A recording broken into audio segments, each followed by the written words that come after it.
Let's get our fantasy expert, Dave Richard, checking in with us here on this Friday. Dave, happy Friday. How are you? Gentlemen, good to talk with both of you. And how about those Raiders pulling out a big win? And now here we are talking about them as playoff contenders. It's pretty cool, actually. Yeah, we're loving it out here. I mean, did you have any plays in that game? I hope you didn't encourage people to play Phillip Rivers. I actually did. I thought Phillip Rivers was going to have a much better game than what he did. 3 turnovers. And I'll tell you what, man, he did not look like the same Phillip Rivers that I'm used to seeing. He looked like a quarterback that's starting to go over the proverbial hill. But you go and you look back at his previous game logs and you go, he hasn't really looked like this much at all this season. I'm going to keep an eye on him, especially next week. We're all going to be watching when he takes on the Chiefs. But I'm wondering if he's starting to get to that point in time where he's starting to trail off a little bit and not be the same guy that he once was. Let's start with a real unfair question because those are my favorite. I don't even know what the contract status is, but Jason and I were talking about this earlier. Let's say somehow, some way, Austin Eckler ends up on a different team next year. And obviously offensive line and a lot of things go into the equation, but just on spec, how high do you put Austin Eckler next year in your draft if he's in a decent spot? Well, let's start with this. He's a restricted free agent after the year, and if the Chargers don't play their cards right, another team could swoop in, theoretically, and drop a lot of cash on him, and the Chargers wouldn't match it, and bye-bye Austin Eckler. I don't think that's going to be what happens, and I'm almost wondering if it's going to be that Chargers team, Dave, that makes Austin Eckler their primary running back, and he's a really good player, but there's obviously something about him that keeps the coaching staff from unleashing him. And there were times before Melvin Gordon came back from the holdout where he was unleashed, but still Justin Jackson was in the mix, and Phillip Rivers did his thing. I think he could be a number 2 fantasy running back if he became the guy with 15-plus touches, something like that, on a week-to-week basis. But I don't see him getting the type of workload that Melvin got in each of his last 2 games. We're talking 20 carries in those games. Dave Richard joining us, our fantasy expert from CBS Sports and CBSSports.com. Dave, the game that Carmichael, Dave, and I were talking about we're most excited about is Monday, 49ers and Seahawks. How many fantasy plays are in that game? There's going to be a bunch, and I particularly think it could be a high-scoring game, and that would certainly help a lot of people who are playing in it and people who are going to start them in fantasy. I think the obvious guys like Tyler Lockett, Russell Wilson, Chris Carson. I almost think DK Metcalf is starting to get to that point too. He seems to be a trusted part of the Seattle Seahawks passing game, and I've got him as a low-end number 2 wide receiver regardless of format this week. I think he's going to continue to be a factor for them. And then for the 49ers, I almost wonder, well, Kittle you know what to do with, assuming that he's healthy. You can start George Kittle. But Emmanuel Sanders, I think he's really earned enough credibility now where you can start him as a good number 1 to number 2, let's call it top 15 fantasy wide receiver. And the 49ers are going to have to throw in this game. I still like Tevin Coleman because of the touchdown potential, and Matt Breida's got some big play chops that could keep him in the flex conversation. But if Kittle's healthy and if Emmanuel Sanders is there, and I'm expecting it to be a high-scoring game, and Staley's coming back at left tackle, I think it helps Jimmy Garoppolo. And right now I've got him just on the fringe of a top 12 quarterback. I may have to make that change. That change might not come till Saturday until we really know the status of Kittle. But Garoppolo could be a good starter. Again, we all missed the boat on him against Arizona. I almost wonder if everybody can double back now, and maybe we can squeeze 2 touchdowns out of Jimmy G this week. Dave, are we seeing a changing of the guard really this year in wide receivers? You look at fantasy scoring, and who would have thought that Tampa Bay would have in many leagues the top 2 scoring receivers through half the year, but you're also, in addition to guys like Godwin, you're seeing Cooper Kupp, DJ Chark, Kenny Golladay. Are we beginning to see, again, that changing of the guard where next year going in, you better be prepared to not take your AJ Greens and your typical top guys? And I almost wonder if it scares fantasy managers next summer because these are players who have really only done it 1 to 2 years. Right. Now, Mike Evans is an exception. We've Right. seen him play. We've actually seen him go up and down. Like, Yep. he can still put together 1,000 yards, but you know this, Dave, only maybe 5 touchdowns along with it and not like double digit. And this looks to be an up year for Mike Evans. I still think there will be plenty of people that see Julio Jones and DeAndre Hopkins as studs. I'm sure there will be reasons to believe in Odell Beckham and Juju Smith-Schuster. You almost wonder what the heck's going to happen to Antonio Brown, and is he going to get an opportunity somewhere to prove that he's not just some sort of, lunatic, that he can actually still contribute to a football team. And there's a bunch of other wide receivers that we haven't even talked about. It's really going to be interesting, and I haven't really taken the time to think about what 2020 is going to look like.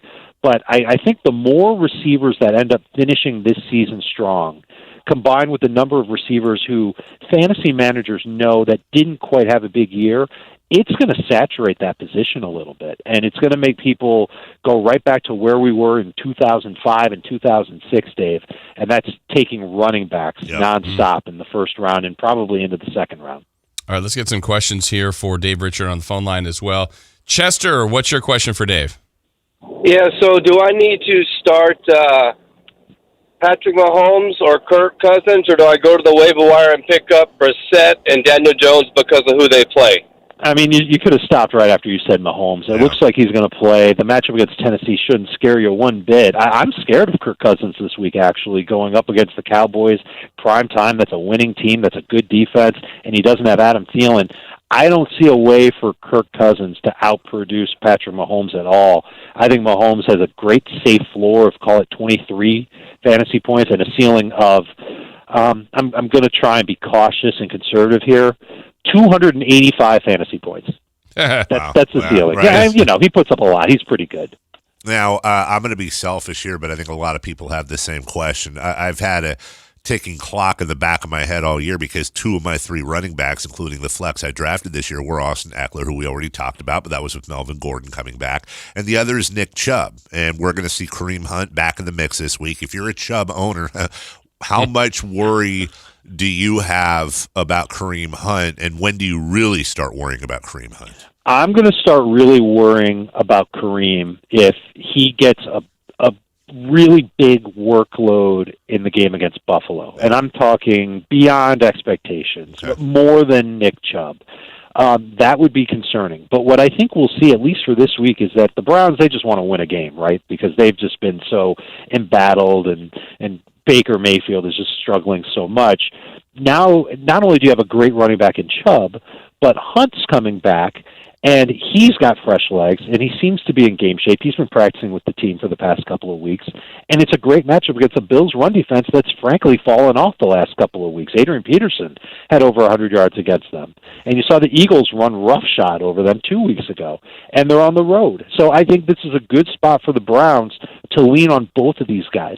And my prediction for this game is that Kareem Hunt will do more to hurt Odell Beckham and Baker Mayfield and Jarvis Landry than he will Nick Chubb. You're going to see both of these guys get a lot of touches as the Browns hope that they can lean on their run game to control the clock and bring home a win against the Bills. All right, let's go next to Russ. Russ, what's your question for Dave Richard? I was wanting to know, would Kareem be a good flex pickup, and A.J. Brown and also LaShawn McCoy? Where would you rank them as your top three as flex? If it's PPR, I think A.J. Brown is at the top of the list. And I like the volume that he gets. It's not great volume, but Ryan Tannehill has been, I'll say he's been solid. His first game as a starter, he looked great. And then his second game, not so good. In the third game, not so good again. And with Tannehill, you know this, you can almost sense that the bad game is coming. But you can still sort of buy in. Just for their matchup this week against Kansas City, I feel like that there will be some opportunities to do well, and I think Brown will be a big part of that. Hunt is strictly a flex this week, and honestly, he's one where the expectation is maybe 50 or 60 yards, and that might even be a little too high. We just don't know how much the Browns will use him. It would make sense, though, if they use him in the run game. And then LaShawn McCoy didn't even play in the second, third, or fourth quarters last week. I think he's starting to get phased out a little bit unless Damian Williams struggles. And that could always happen. He's gotten hurt already twice since July. He looks fine now. I watched the film. He looks good. And versatility, creating yards, all the things that you look for, he's checking off all those boxes. I just wish he could do it over the course of 4 quarters and get a bigger opportunity.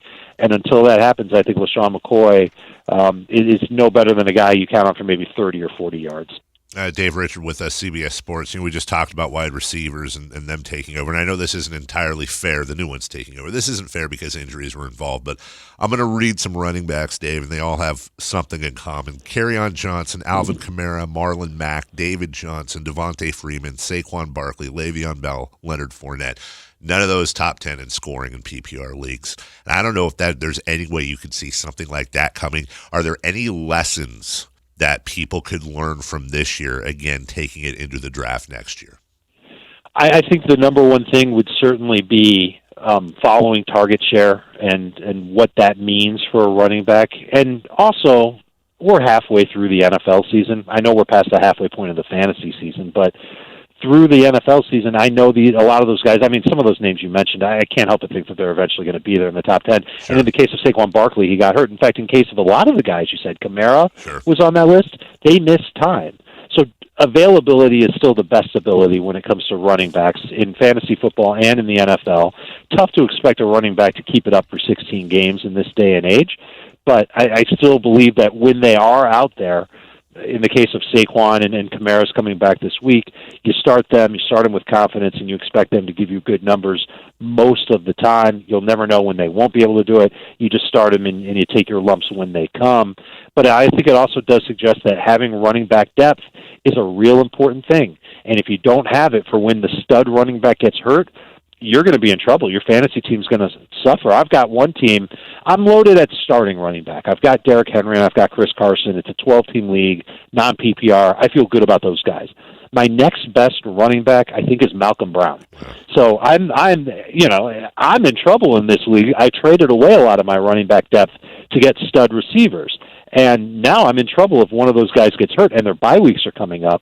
So I'm going to feel a pinch and probably take a loss in week 11. And if one of them misses extensive time, my chances of winning that league are going to shrink. Yeah, we started talking about bye weeks last week. Man, this week, what is there, 6 teams out this week? 6 teams on bye, and then there's 4 more each in the next 2 weeks, and then it's over. Then everybody's playing. All right, let's check in with Mitch. Mitch, what's your question for Dave Richard? Good morning, guys. I'm in a group, so I'm thinking these 2 wide receivers. OBJ, the Browns, he's definitely due. Been waiting to crack the whole year, but I'm a big fan of the Rams. Cooper Kupp, he's had a good year, but I think he's just one of the best wide receivers out there. Who should I take? Agree. Yeah, I think you're going with Kupp against the Steelers. I think they're going to need him. I don't see L.A. having a great opportunity to run the ball against Pittsburgh, and the Steelers' defense is really good. And Kupp is just going to be that easy Johnny-on-the-spot type of wideout who could help out Jared Goff, rather, when the pressure is coming down on Goff.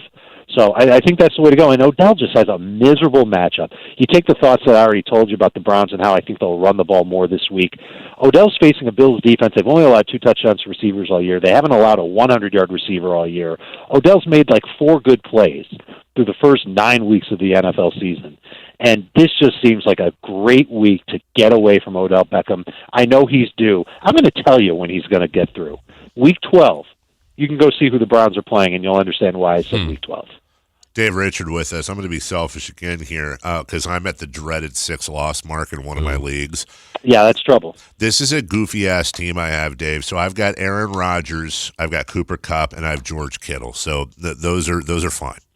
But I'm sitting at running back right now with Le'Veon Bell, Austin Eckler, Todd Gurley, Devontae Freeman, and LaShawn McCoy. So if you're me, and I can only play 2 of those a week, are you looking to trade any of those guys to try to get some receivers, or am I in that dreaded spot where I've got a bunch of decent running backs, but none of them have real tradable value? Oh, I think they have tradable value. It's just a matter of you getting the type of value that you think you deserve for them. Right. Run that list of running backs by me one more time. Okay, so I'm sitting on right now Le'Veon Bell, Austin Eckler, Todd Gurley, Devontae Freeman, and LaShawn McCoy. So other than McCoy, I think you've got a good enough group of running backs where you can just play the matchups each week. Right. And honestly, you're probably just going to end up going with Le'Veon and Gurley game after game. It's going to be hard to find a week where you go, oh, I got to start Devontae Freeman over one of these guys. Yeah. I feel like that's where you're at. You could probably dump LaShawn McCoy if you needed to pick up somebody off the waiver wire. And you might want to do that. I'm curious if you've got if you have Malcolm Brown. I do have Malcolm Brown starting. I have Brown, Kupp, and Ridley with Sutton and McLaurin on my bench. You have Brown starting. Is that what you said? I have. Do I have Brown starting right now? You should have Gurley starting right now. Oh, I got you. You know what? I do in a flex this week. I do. I have the problem is that I've got McLaurin and Sutton on bye.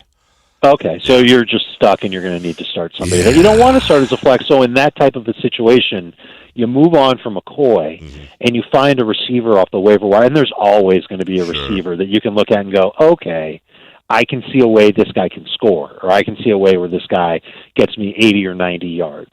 Ted Ginn might be that guy this week against Atlanta. You can always find somebody, and you know who's going to be that guy in time in PPR leagues anyway? It's Hunter Renfrow. Yep. I continue to be impressed with how he's playing, and I think he's hurting my guy Darren Waller from getting that target volume that I'm used to seeing. Yeah, no doubt. It definitely had an impact last night. Let's check in again on the phone lines with Devin. Devin, what's your question for Dave Richard? Hey, good morning, guys. Morning. Hey, I had a start and sit question. And also, I pulled off a trade I wanted to get your opinion of. The trade, I traded David Montgomery for Diggs, and I also traded Josh Gordon for Devin Singletary. PPR league or no? You want it doesn't matter if point. It doesn't matter. You won both trades. Getting anything for Josh Gordon is good. Getting Devin Singletary, who should be a number 2 running back the rest of the way, is phenomenal. You just pulled off the heist of the century. Congratulations. I felt good about it. And my start sit question is Kenyon Drake or Zach Pascal in my flex. I'm going to go with Pascal against Miami because it's Miami and their defense stinks, and it sounds like Jacoby Brissett is making his way back, and that'll be really good for the Indianapolis offense, and it'll be good for Pascal, who's played well in the games that T.Y. Hilton has missed so far. Here's one for you. Start or sit, Deion Sanders is Florida State's new head coach. You don't want to know my take on this, Dave. I mean, you tell me if you're excited about Deion. No. If I'm I'm really excited. Yes. You should want Deion Sanders being in Miami. I love Deion Sanders. He's awesome, and he'd probably be a kick-ass recruiter, to be honest with you. But I agree. I agree with that part. It's the exact same group that went, hey, let's put an under 500 career head coach in charge of Florida State and Willie Taggart. It's that same group that's now saying, hey, maybe we should put Deion Sanders in there. I think the only way that it would work is if Deion would be a figurehead coach, where he has nothing to do with the offensive game plan. He does put in some input on the defensive game plan. Certainly coaching up the secondary, I think that would really help out the Seminoles. And then he handles press conferences, and on the recruiting trail, I would imagine that Deion could get a lot of guys who would normally go to Clemson or Alabama to flip to Florida State. So in that regard, I would be nervous as a Miami Hurricanes fan. But if he was making important coaching decisions on a week-to-week basis, I don't know if he's got the experience to handle something like that. Where can people see, watch, and read you? We didn't talk a lot about daily fantasy today, guys, and that's something that we always talk about on Friday's episodes of Fantasy Football Today. We kick that off live at 9 a.m. Pacific Time on CBS Sports HQ. That's the always-on, always-free sports news highlights streaming channel from CBS Sports. You can find it at cbssportshq.com. Totally free. You don't even have to give us your email address. And at 9 a.m., we're talking daily fantasy and seasonal fantasy in Week 10, catching up on all the latest news and more thoughts on that Raiders win from last night's game against the Chargers. He is the absolute best. At Dave Richard. Buddy, appreciate your time, and we will talk to you next week. Good luck in your leagues this week, Dave. Go get some wins. The Drive.